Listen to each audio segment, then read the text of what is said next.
Y bueno, para seguir con este segundo bloque de ponencias, desde Medellín, Colombia, él es licenciado en Educación con énfasis en Ciencias Sociales, especialista de Políticas Públicas y Justicia de Género, magíster en Educación y Derechos Humanos.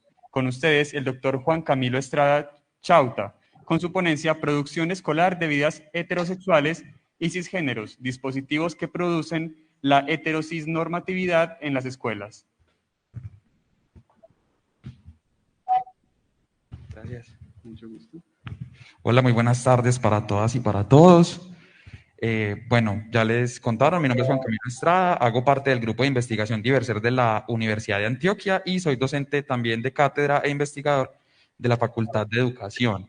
Actualmente también me desempeño como profesional encargado de la transversalización de la política pública LGBTI de la Alcaldía de Medellín. De entrada me disculpo un poco porque trataré de hablar más lento en responsabilidad con nuestros compañeros intérpretes, ¿cierto? De manera que puedan acoplarse un poco al discurso. Bien, 1994, si pueden pasarla porfa, fue la primera vez que la Corte Constitucional se pronunció a través de una sentencia en torno a la diversidad sexual y las identidades de género en la escuela.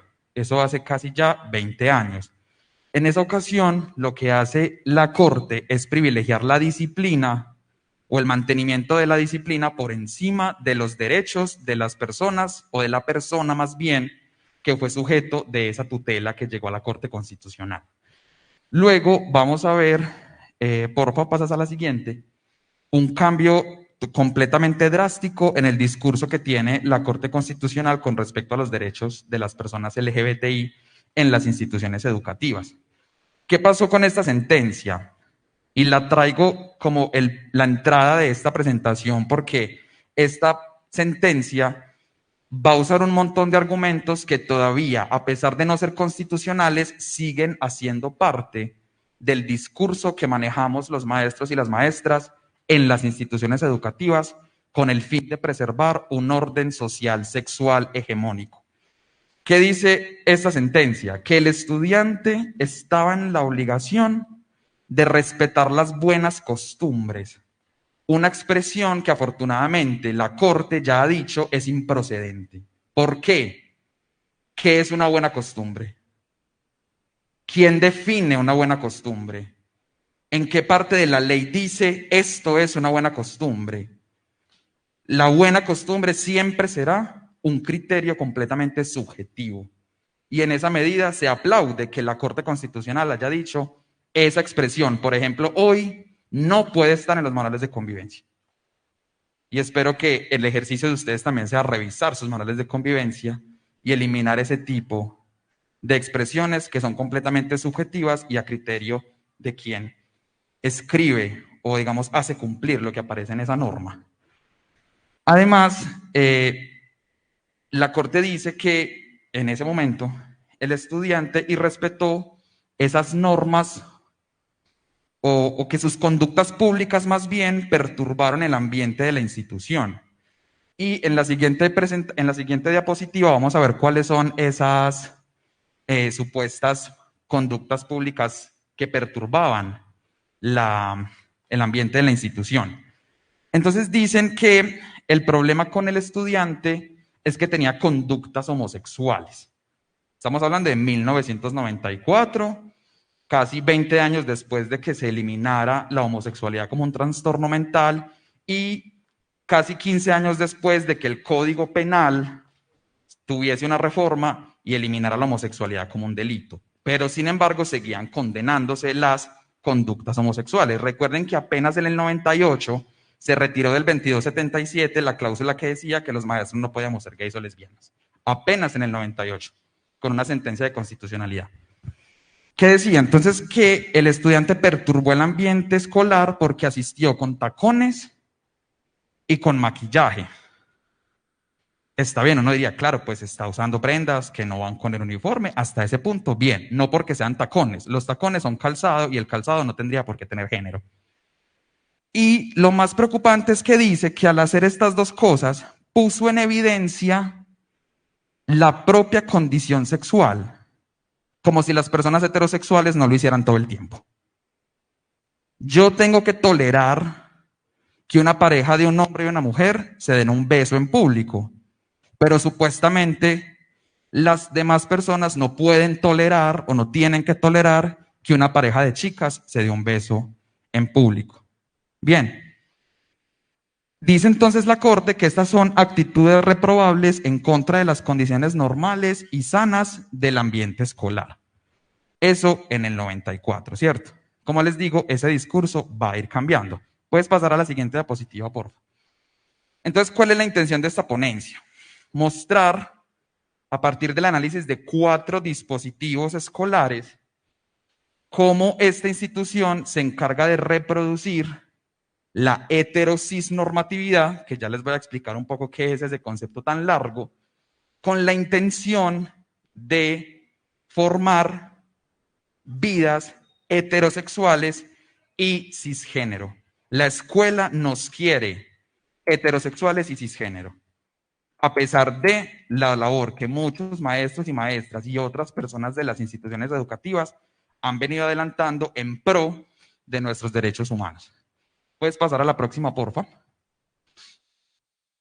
Bien, cuando hablamos de la heteronormatividad, hay que empezar aclarando que la heterosexualidad inicialmente es entendida como una orientación sexual. Yo, un hombre, me siento atraído por una chica, una persona del sexo opuesto. Lo hetero es diferente, entonces me gusta alguien diferente a mí. Pero en términos de la cultura y de la política, la heterosexualidad no se queda solo en el ámbito de lo que a mí me gusta en la cama, sino que pasa al plano del orden social. Y en una sociedad heteronormativa se espera que todas las personas seamos heterosexuales. Y a quienes no lo somos se nos condena. Ustedes como profes, ¿a cuántos casos han tenido que atender de chicos gays o chicos afeminados, chicas lesbianas o chicas machorras que son violentadas en la institución educativa? ¿O a cuántos han regañado por estar botando las plumas? Porque eso está mal, ¿cierto? Que deberíamos ser heterosexuales. Las lesbianas feministas van a decir, en el caso de Wittig y de Rich, en ese sentido, la heterosexualidad es una institución política y un régimen político, inicialmente planteado para someter los cuerpos de las mujeres. ¿Qué nos ha dicho la cultura? Que las mujeres se realizan al lado de un hombre y teniendo hijos. Eso es heterosexualidad. Entonces, la mujer que a los 30 no se ha casado y no tiene un hijo, la está dejando el tren. Eso es heteronormatividad. Por eso ellas dicen, es un régimen político. Y Warner, que va a ser el primero en plantear ese concepto en el 91, en un texto que se llama Miedo a un planeta queer, nos dice que la heteronormatividad es ese conjunto de normas sociales y culturales que buscan imponer la heterosexualidad obligatoria. No es que yo vaya por la calle diciéndole, usted tiene que ser heterosexual, a usted le tienen que gustar los hombres, pero lo hacemos de maneras muy sutiles. Por ejemplo, ¿a cuántas personas acá les han preguntado, ay, ve, ¿cuándo te diste cuenta que eras heterosexual? ¿En qué momento se te activó el chip heterosexual? ¿Cuántas veces me han preguntado a mí en qué momento me di cuenta que era gay? Muchísimas. ¿Cierto? Pero a nadie le preguntan si es heterosexual, porque asumimos que todo el mundo nace heterosexual. ¿Uno nace o se hace heterosexual? ¿Eso a quién se lo preguntan? A nadie. Pero todo el tiempo nos preguntan, ¿uno nace o se hace gay? Y nosotros tenemos que lidiar con eso todo el tiempo. Imagínense que yo vaya a su escuela, a su preescolar, y le pregunte a un niño varón de 6 años, hola Mateito, ¿cómo estás? ¿Ya tienes novio en el preescolar? La mitad se escandalizaría. La otra mitad buscaría a la familia.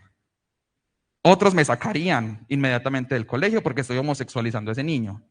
Pero nadie va a tener problema con que yo le pregunte a ese niño de 6 años que ni sabe posiblemente lo que es el amor romántico, las relaciones sexuales, si ya tiene una novia en el jardín. Si me dice que tiene 3, lo voy a aplaudir. Porque estamos fascinados reproduciendo la masculinidad hegemónica, ¿cierto? Entonces, mientras el macho más hembras tenga, mucho mejor. Eso sí, a la niña no le preguntemos. La niña mejor esperemos que tenga 15, mejor si tiene 18. para que empiece a tener novio y a salir con los pelados y demás. Heteronormatividad. La siguiente, porfa. Aparece otro concepto, muy ligado de la mano de los estudios transgénero. La cisnormatividad. ¿Quiénes somos las personas cisgénero? Somos todas aquellas personas que nos identificamos con el género que culturalmente corresponde con el sexo que nos fue asignado al nacer. La ciencia médica, por ejemplo, la Comisión Interamericana de Derechos Humanos ya no habla de sexo biológico. ¿Por qué razón? Hemos creído que el sexo son los genitales, el pene o la vulva. Y a los seres humanos nos han categorizado como hombres o mujeres según la percepción que el personal médico tiene de ese componente de nuestra anatomía sexual, incluso antes de nacer. A uno a los 5 o 6 meses ya le dicen, va a ser un varón porque le vimos un pene. Corremos a comprarle la ropa azul, el balón, los carritos, etc. Resulta que el sexo no es solamente lo genital. El sexo también son las hormonas, los cromosomas, las gónadas, que son las que producen las células de la vida, espermatozoides y óvulos, y son los caracteres sexuales secundarios, esos que se desarrollan durante o usualmente durante la pubertad. Las glándulas mamarias, el ancho de la cadera, el ancho de los hombros, la prominencia laríngea, que también llamamos manzana de Adán. Eso solo se ve en la pubertad. Yo no veo una bebé y digo, ay, va a tener copa 32B. Eso yo no lo puedo decir. Pues cuando el bebé nació. Eso tengo que esperar a que crezca para poder que eso sea evidente, ¿cierto? ¿Qué ha dicho entonces la ciencia médica? Hemos asignado a personas como mujeres porque les vimos una vulva. Pero, por ejemplo, hubo un caso en un hospital en Melbourne, en Australia. Una mujer va a hacerse un examen de líquido amniótico para ver si su bebé tenía alguna condición especial que mereciera ser intervenida. Y le dicen, no, su bebé está súper bien. La que no está como tan acomodadita a lo normal es usted. Una mujer de 46 años que ya tenía 2 hijos. ¿Qué pasó con esta mujer? Cuando estaba en el útero de su madre, iba a tener un hermano gemelo. En el útero, los 2 fetos se fusionaron, bueno, yo no sé si eran fetos, tal vez cigotos en ese momento, se fusionaron y esta mujer tenía 2 conjuntos de células. Unas eran XX, mujer, hembra, y otras eran XY, macho. Esta mujer era una mujer intersexual que fue asignada como mujer porque tenía una vulva. Nunca nadie se preocupó por hacerle un examen cromosomático, porque además eso no se ve a simple vista. Entonces yo veo al compañero y digo, debe ser XY, por lo que veo a simple vista, pero eso no resulta siendo tan, ¿cierto? No hay certeza de eso a menos que se haga un examen en profundidad. Entonces, cuando decimos el sexo asignado al nacer, es esa asignación médica que puede o no corresponder con un hecho biológico y que no siempre corresponde con la forma como cada persona se identifica a sí misma. Cuando no lo hace, cuando yo me identifico de manera distinta a lo que la cultura espera de mí por mi anatomía sexual, yo sería una persona transgénero, que creo que es una población con la que estamos bastante familiarizados. Las personas transgénero en sus procesos políticos, ¿qué hacen? Proponen el concepto cisgénero para quienes no somos trans, para que dejemos de ser los normales, porque antes ese era el discurso. Las trans y las normales, ¿cierto? No, yo no soy trans, yo soy normal. No, yo ya dejé de ser normal, yo ya soy cisgénero. Entonces la cultura, además de ser heteronormativa, es también cisnormativa. Espera que todos y todas nos identifiquemos de acuerdo con el sexo que nos fue asignado al nacer. Esos son los 2 conceptos centrales que quiero poner acá y que luego, como vemos en la siguiente diapositiva, se van a unir en un solo concepto, que es el concepto de la heterocisnormatividad. Para dar cuenta de qué? De un conjunto de relaciones jerárquicas en las cuales las personas heterosexuales y cisgénero tienen o tenemos, porque yo soy cisgénero a pesar de no ser heterosexual, tenemos una serie de privilegios. ¿Quiénes pierden esos privilegios en esa configuración o en ese sistema jerárquico? Aquellas personas que son leídas como no cisgénero o no heterosexuales. ¿Cierto? Esa es la realidad de la heterocisnormatividad. Eso sucede en la escuela, como vamos a ver enseguida en la diapositiva que sigue, porque la escuela es una institución, al igual, por ejemplo, que la universidad, que en su forma de operar, de manera, digamos, como lo hemos llamado un poco también en el currículo oculto, en eso que pasa de manera implícita, que no se hace tan evidente, busca que las personas desarrollemos estilos de vida orientados a crear familias nucleares. Porque incluso cuando ponemos a los niños y niñas a dibujar una familia, esperamos que haya papá, mamá, 1 o 2 niños. Familia nuclear y a veces el perro, ¿cierto? Que ya hay familias multiespecie, eso está en una sentencia de la Corte Constitucional. Estilos de vida orientados a la monogamia, que sean parejas, pues que sí que haya relaciones entre 2 personas únicamente. Y que sean orientados a la heterosexualidad, ¿cierto? Es un asunto que en los discursos se promueve constantemente, la heterosexualidad. Cuando yo le digo a un estudiante, ¿usted por qué tiene el pelo largo? Es que el pelo largo es de las mujeres. Tuve que recibir el caso, en el trabajo que venía realizando en la alcaldía, tuve que generar, por ejemplo, el protocolo de atención a casos de discriminación hacia población LGBTI en las instituciones educativas, que esperamos este año les llegue a ustedes. ¿Qué caso recibí, por ejemplo, en el 2019? Un rector en la Comuna 8, no voy a decir qué colegio, le cortaba el cabello a los chicos porque decía que eso era de las mujeres y que los chicos no podían tener el pelo largo. La pregunta mía era, ¿por qué no tiene ese rector 50 tutelas encima? Porque la gente desconoce la norma, ¿cierto? Pasas a la siguiente, por favor. Entonces, lo que yo hago acá es identificar y presentarles a ustedes 4 dispositivos que yo reconozco como mecanismos a través de los cuales las instituciones educativas reproducen esa heterocisnormatividad. El primero es el manual de convivencia, que yo creo que puede ser para muchos y muchas el más evidente, o al menos para mí lo es. ¿Qué nos dice el MEN en el 2013 en la guía 49 para la convivencia escolar? Nos dice que el manual de convivencia es una herramienta en la que se consignan los acuerdos de la comunidad educativa para facilitar y garantizar la armonía en la vida diaria de los establecimientos educativos. A esa afirmación yo le planteo la siguiente pregunta. ¿Realmente participan los y las estudiantes en la construcción de ese manual de convivencia? Quiere decir, ¿son parte del acuerdo? En muchas instituciones lo son y se hacen unas comisiones y llaman y bueno, venga, vamos a construir el manual. ¿Cuántos estudiantes estarían de acuerdo con que el manual prohíba teñirse el pelo? ¿Cuántas estudiantes mujeres estarían de acuerdo con que el manual prohíba pintarse las uñas distinto al estilo francés? ¿Cuántos estudiantes estarían de acuerdo con que el manual prohíba tener perforaciones o tatuajes?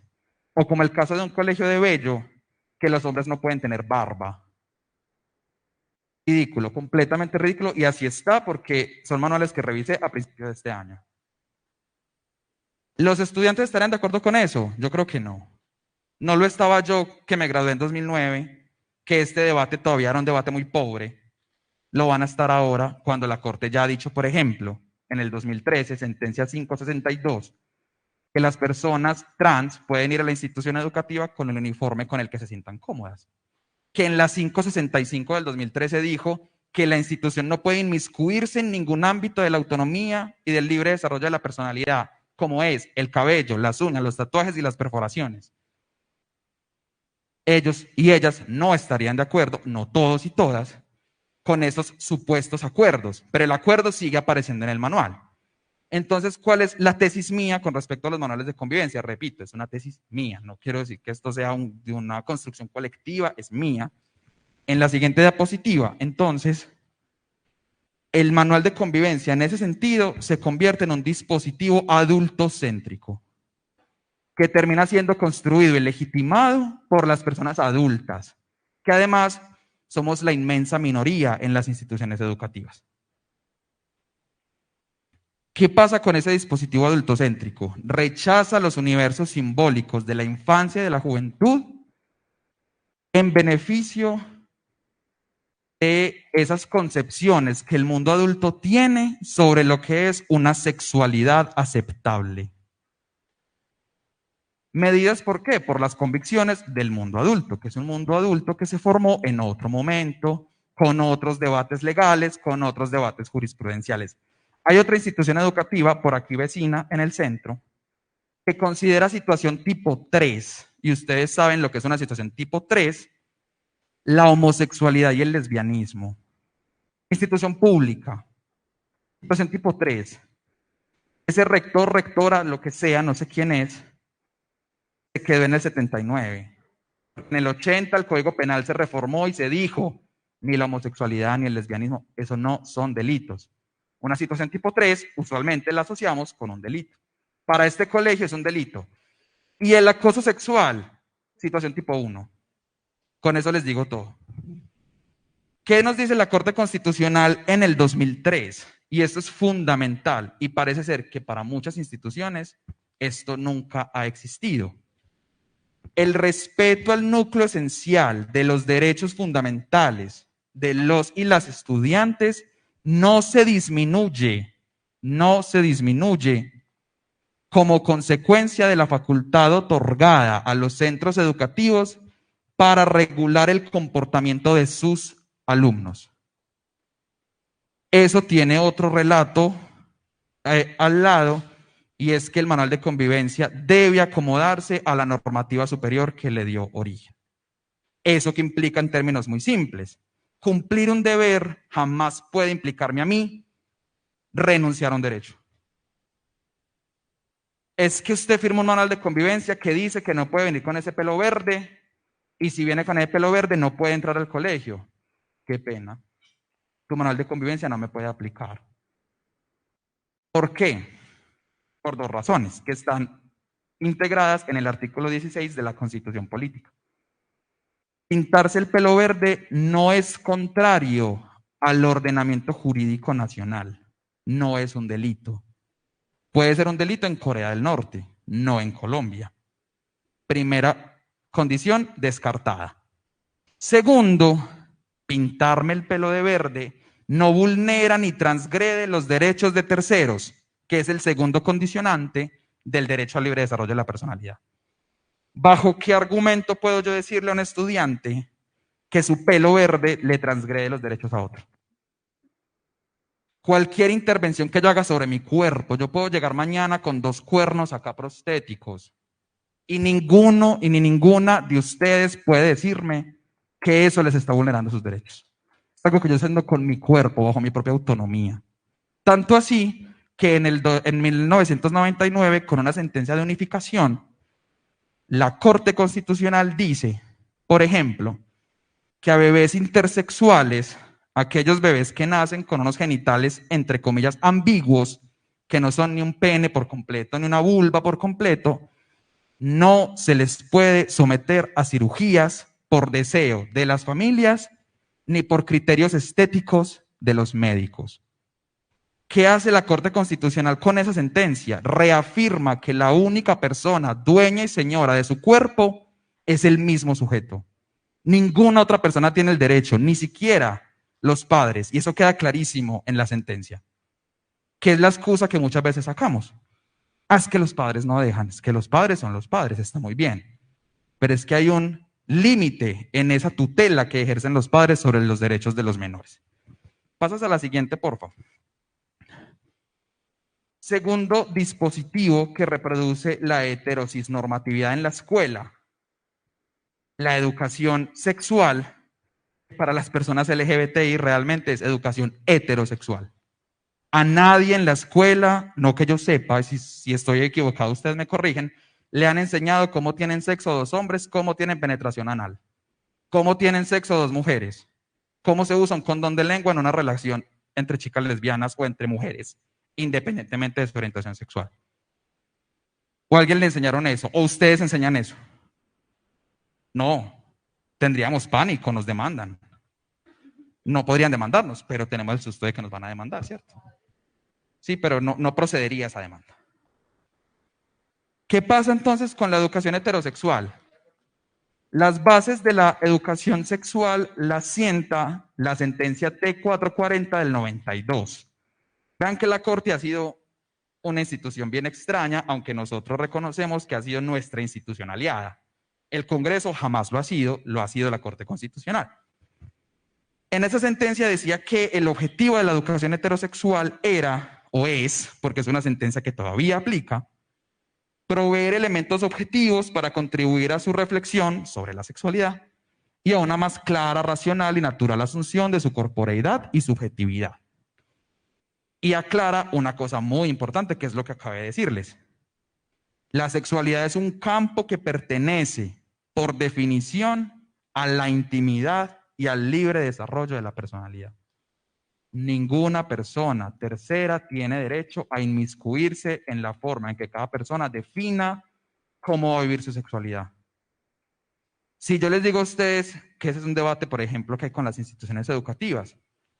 Yo soy maestro de 6 a 12 y si yo en las tardes, en las noches, quiero participar en actos sexuales que para la mayoría serían reprochables, es mi problema. Y usted no tendría por qué afectarles. Porque hacen parte de mi derecho a la intimidad y al libre desarrollo de la personalidad. Siguiente, porfa. ¿Qué bases plantea entonces la sentencia para la educación sexual en las instituciones educativas? Uno, la sexualidad es parte de la esfera privada de la persona, ya lo tenemos muy claro. El derecho fundamental a la intimidad protege el derecho de definir las propias conductas sexuales. Eso de entrada me quita a mí como maestro o maestra el derecho a cuestionar a mi estudiante por sus prácticas sexuales. No tengo derecho ni autoridad para hacer eso. Y tercero, la persona tiene el poder de regular su propia conducta sexual.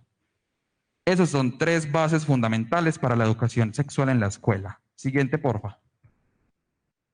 Bueno, qué pena. Esas son las bases de lo que hoy conocemos como el Programa para la Educación Sexual y la Construcción de Ciudadanía, que aparece en la Ley 115 de 1994 y que luego se reguló con una serie de 3 cartillas que publicó el Ministerio en el 2007. Ahora sí, digamos, todo este contexto normativo de la educación sexual se concluye en la Ley 1620, artículo 2, cuando nos dice, entre varias otras cosas, que uno de los objetivos de la educación sexual es que los y las estudiantes puedan tomar decisiones asertivas, informadas y autónomas para ejercer una sexualidad libre. Y eso es muy importante.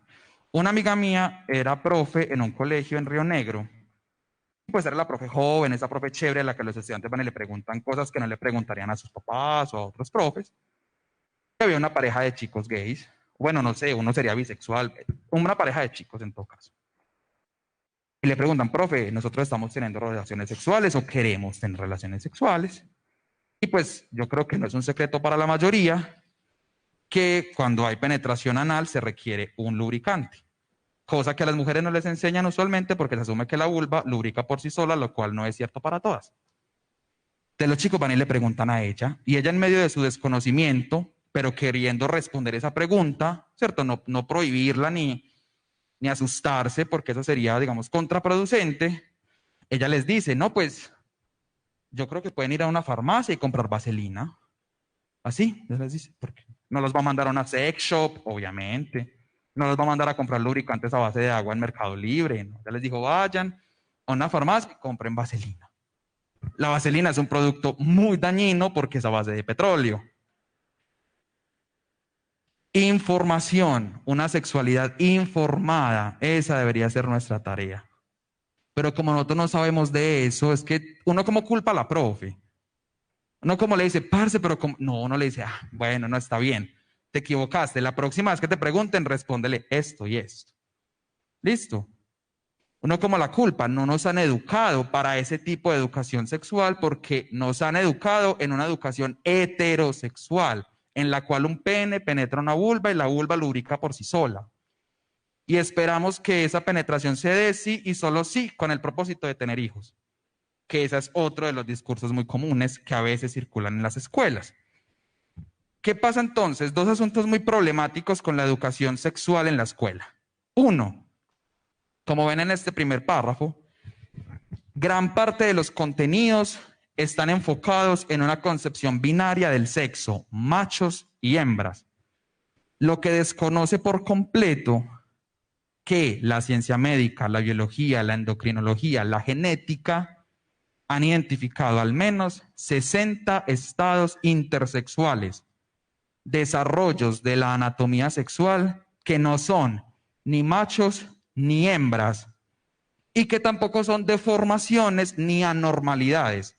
Son formas distintas en que se da el desarrollo de la anatomía sexual y punto. ¿Eso qué quiere decir? Que en la naturaleza no existimos solamente machos y hembras. Pero todavía eso es lo que enseñamos en la escuela. Aun cuando tenemos evidencia médica, científica, genética que nos demuestra que la realidad no es así. Y segundo, la sexualidad heterosexual es la única que puede ser objeto de enseñanza en la escuela. Por lo que les decía ahorita, ustedes no van a ir a enseñarle a los chicos cómo tienen sexo las mujeres lesbianas. Entonces, hay toda una cultura que nos prohíbe eso. La legislación no lo hace, la legislación no te censuraría, te censuraría la cultura, ¿cierto? La sociedad que está alrededor de la escuela. Siguiente, porfa. Un tercer dispositivo que reproduce la heterocisnormatividad en la escuela es, por supuesto, el currículo y los planes de estudio. Hay una autora argentina, Valeria Flores, que plantea que en las instituciones educativas tenemos una pasión por la ignorancia como política de conocimiento. No es que no sepamos qué es la definición que le hemos dado a la ignorancia. Es que tomamos decisiones deliberadas sobre lo que queremos excluir de esa parcela del conocimiento que se enseña en las instituciones educativas. Quienes hemos estado cercanos a los debates sobre el currículo entendemos que es un campo en disputa en el cual hay unos intereses políticos de qué enseño y qué no enseño. Y gran ejemplo de esto fue todo el escándalo que generó la profesora en el sur que le pide a sus estudiantes hacer una consulta sobre los falsos positivos. Hay una selección intencionada de los contenidos. ¿Qué se busca con esa selección intencionada? Normalizar y priorizar la heterosexualidad a través del lenguaje y las rutinas cotidianas. Ese currículo oculto, lo que les decía ahorita, cuando el profe, el rector de la Comuna 8, le corta el pelo a los chicos porque el pelo largo es de mujeres. Eso es heteronormatividad. Cuando yo le digo a la chica lesbiana, está bien que seas lesbiana, yo no te voy a discriminar por eso, pero tienes que ser tan masculina. Eso es cisnormatividad. Está bien que sea lesbiana, pero no se vuelva hombre. Seguramente ustedes conocen casos de personas gays o lesbianas que sus familias les dijeron, yo te acepto que seas gay, pero porfa no te vuelvas mujer. Cisnormatividad, y eso lo hacemos en la escuela. Este mismo rector en una formación le dijo a sus estudiantes que existían pastillas para evitar volverse homosexuales. ¿Cierto? Imagínense pues eso. Siguiente, porfa. Estos dos autores, Gegenfurner y Gebhardt, identifican tres argumentos bajo los cuales se justifica el no incluir estos asuntos relacionados con la diversidad sexual en los currículos escolares. Autores alemanes que están hablando de Alemania, pero cuando uno lee dice Colombia. Tratar temas LGBT hará que niños y niñas se homosexualicen. Hay gente que piensa eso. A mí me enseñaron toda la vida sobre la heterosexualidad y no soy afortunadamente heterosexual. Estos temas contravienen las creencias religiosas y políticas de las familias.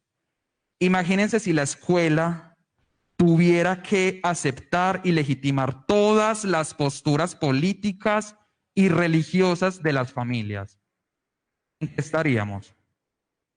ese colegio de Bello que prohíbe tener barba entraría de una vez en conflicto con las personas judías, para quienes algunos de sus libros sagrados dicen que los hombres no se pueden cortar el vello facial. Pero la institución le dice, no puedes venir con vello facial. ¿Qué hacemos ahí? ¿Cierto?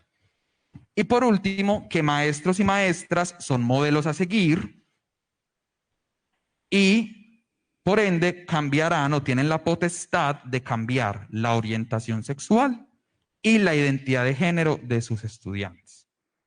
Lo cual es una cosa completamente ridícula. Yo crecí en una familia heterosexual con papá, mamá, una hermosa familia nuclear y yo no soy heterosexual. Ni siquiera ellos en su relación heterosexual pudieron moldear mi orientación sexual. Ahora lo va a hacer un maestro o una maestra. Gente que está tan escandalizada pretendiendo que esto no pase en la escuela, que se olvidan de problemas verdaderamente importantes. Maestros adultos teniendo relaciones con estudiantes menores de edad, pero eso no nos escandaliza. Como eso es heterosexualidad, pues que pase. Por eso hay un colegio en el centro, vecino de este lugar, que considera el acoso sexual una situación tipo 1. Bien. 2016, 11 de agosto, Vivian Morales, Alejandro Ordóñez convocan una marcha. 2 millones de personas salen a marchar en distintas ciudades de Colombia, porque la ministra de Educación, Gina Parodi, una lesbiana, se alió con Colombia Diversa, la dictadura LGBTI, para mandar a los colegios unas cartillas con las cuales imponer la ideología de género y volver a todos los niños y niñas gays y lesbianas. Ahí es que uno entiende por qué profes, ustedes ahorita cuando les dije enseñarían eso en la escuela, inmediatamente dicen, no, ¿por qué? Eso porque tengo las familias, tengo la sociedad encima, vigilándome. Esta es una profesión excesivamente vigilada. En la pandemia se multiplicó la vigilancia, ¿cierto? Entonces tenemos acá la prueba de lo que decían estos dos autores. Las familias están ahí. Movimientos que tienen la intención de eliminarnos cultural y legalmente. Si no, busquen información sobre el movimiento que se llama Ni Cartillas ni Decretos. Y ahí les dejo la curiosidad. Avanzas, porfa, que ya voy a terminar con una última cosita. El cuarto dispositivo con el cual se reproduce la heterosis-normatividad es el dogma moralizante. Los dogmas particulares que imperan en las instituciones educativas públicas, a pesar de que, según la ley 133 del 94, Colombia no tiene ni tendrá religión oficial y mi creencia religiosa jamás puede ser el rasero con el cual yo mida y juzgue las conductas de otra persona. Yo te juzgo a ti porque lo hiciste en contra del Código Penal y de la Constitución, nunca en contra de la Biblia, nunca en contra de la Torá, nunca en contra del Corán, porque eso me aplica a mí que he decidido obedecer lo que dice ese papel. Pero la única norma que nos cobija a todos y todas por igual se llama Constitución Política y Legislación. Entonces, por ende, la religión no puede ser el criterio para juzgar. Sin embargo, siguiente diapositiva, porfa. Suele suceder que en las instituciones educativas se recurra a argumentos de tipo religioso para coartar esa sexualidad libre que nos decía la ley 1620. Eso que usted está haciendo es inmoral. ¿Inmoral para quién? Para usted, que tiene una creencia particular. Para mí no es inmoral. Y si la Constitución me protege, lo siento, pero tu Biblia, tu Torá, tu Corán, a mí no me aplica. Punto. Ese es un debate que debería estar muy claro, pero que todavía está pendiente, ¿cierto? Porque las instituciones públicas todavía reproducen un dogma particular que es usualmente, no siempre, un dogma católico. Bajo el argumento, bastante cuestionable, de que la mayoría de colombianos son, yo no lo soy, católicos y creen que ese es el argumento suficiente. Eso nos llevaría a otro debate y es si estamos dispuestos o dispuestas a aceptar una dictadura de las mayorías. Ya entonces termino con la última diapositiva. No, si quieres, avánzalo, porfa, que eso ya lo dije. ¿Cómo llegar a una escuela transformadora de esa cultura heterosis normativa? El manual de convivencia debe responder a las normas superiores. Clarísimo, eso lo dice la sentencia 562. Hay que establecer límites a la intromisión de las instituciones educativas en el ámbito de la intimidad y la autonomía de la persona. Por ende, no se pueden establecer restricciones. Eso lo dice la sentencia 565. En la sentencia 443, que es la más reciente al respecto, se obliga a las instituciones educativas, entre otras cosas, a que deben acompañar a sus estudiantes trans en ese proceso de tránsito por el género. Y eso implica implementar acciones de promoción del respeto y la aceptación de la diversidad sexual y las identidades de género. Ya no es una voluntad de un grupo de profes o del rector, la rectora, el coordinador. Es que como yo quiero, hagámoslo. No, ya la sentencia dice que lo tienes que hacer. Está reforzando algo que aparecía en la sentencia 478 del 2015. Y por último, con esto termino, revisar los contenidos explícitos o no, cierto currículo que es evidente y ese que es oculto, revisar esos contenidos que reproduzcan los binarismos de género, la heterosexualidad obligatoria, esa distinción, jerarquización entre lo heterosexual y lo homosexual como un asunto inferior, la negación de los estados intersexuales. En educación sexual y en ciencias naturales no se nos enseña eso, se nos enseña que hay machos y hembras de los cuales nacen los bebés, entre otros tantos asuntos que reproducen estos discursos que someten a ciertas formas de discriminación. Muchísimas gracias. Esta es como el cierre de mi presentación. Nuevamente a... Sí, claro.